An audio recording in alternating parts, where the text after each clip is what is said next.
ಸಾವಿರ ಖರ್ಚು ಮಾಡಬೇಕಾಗಿಲ್ಲ, ಫ್ರೀ ಆಗಿ ಪಾರ್ಟಿ ಮಾಡಿ.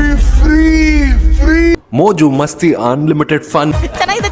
ಆಮೇಲೆ ನನ್ನ ಫಾಲೋವರ್ಸ್ಗೆ ಈ ರೀತಿ ಪಾರ್ಟಿ ಮಾಡೋದಕ್ಕೆ ಎಷ್ಟು ದುಡ್ಡು ಬೇಕಾಗುತ್ತೆ ಅಂತ ಕೇಳಿದಾಗ ನಾನು ಕೂಡ ಹಂಗೆ ಅನ್ಕೊಂಡಿದ್ದೆ.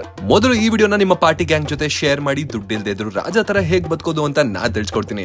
ಫಾಲೋ ಹಾಗೂ ಸಬ್ಸ್ಕ್ರೈಬ್ ಮಾಡಿ ನನ್ನ ಜರ್ನಿಯಲ್ಲಿ ಪಾಲ್ಗೊಳ್ಳಿ. ಸ್ಟೆಪ್ 1, ಹೋಚಿಮಿನ್ ಸಿಟಿಯಲ್ಲಿ ಇರುವಂತಹ ಪಾರ್ಟಿ ಹಾಸ್ಟೆಲ್ ಅಲ್ಲಿ ಸ್ಟೇ ಮಾಡಿ. ಸ್ಟೆಪ್ 2, ಪ್ರತಿದಿನ ಹಾಸ್ಟೆಲ್ ಅಲ್ಲಿ 1 ಬಾಟಲ್ ಲಿಮಿಟ್ ಇರ್ತಕ್ಕಂಥ ಜ್ಯೂಸ್, ಬಿಯರ್ ಅಥವಾ ವಾಟರ್ ಬಾಟಲ್ ಕೊಡ್ತಾರೆ, ಅದನ್ನ ತಗೊಳ್ಳಿ. ಆದ್ರೆ ಕುಡಿಬೇಡಿ. ಸ್ಟೆಪ್ 3, ಟ್ಯೂಸ್ಡೇ ಹಾಗೂ ಸ್ಯಾಟರ್ಡೇ ಪಬ್ ಕ್ರಾಲ್ ಕಂಡಕ್ಟ್ ಮಾಡ್ತಾರೆ. ಅಂದ್ರೆ ಹತ್ತಿರದ ವಾಕಿಂಗ್ ಸ್ಟ್ರೀಟ್ ಅಲ್ಲಿರುವಂತಹ ಪಬ್ ಗಳಿಗೆ ಗ್ರೂಪ್ ಮಾಡಿ ಫ್ರೀಯಾಗಿ ಅವರೇ ಕರ್ಕೊಂಡು ಹೋಗೋದಲ್ಲದೆ ಬಾಯಿಗೆ ಎಣ್ಣೆ ದಾನ ಬೇರೆ ಮಾಡ್ತಾರೆ. ಸ್ಟೆಪ್ 4, ₹1,000 ಕೊಟ್ಟು ಕ್ಲಬ್ ಅಲ್ಲಿ ಎಕ್ಸ್ಪೆನ್ಸಿವ್ ಡ್ರಿಂಕ್ಸ್ ನ ಬೈ ಮಾಡೋ ಬದಲು ನಿಮ್ಮ ಹಾಸ್ಟೆಲ್ ಅಲ್ಲಿ ಫ್ರೀ ಆಗಿ ಕೊಟ್ಟಿದ್ರಲ್ಲ ಅದನ್ನ ಕುಡೀರಿ. ಗುಂಡಿನ ಮತ್ತೆ ಗಮ್ಮತ್ತು, ಅಳತೆ ಮೀರಿದರೆ ಆಪತ್ತು. ಇನ್ನೇನ್ ಸ್ಟೆಪ್ಸ್ ಇಲ್ಲ, ನೀವು ಸ್ಟೆಪ್ ಹಾಕೋದಷ್ಟೇ ಬಾಕಿ.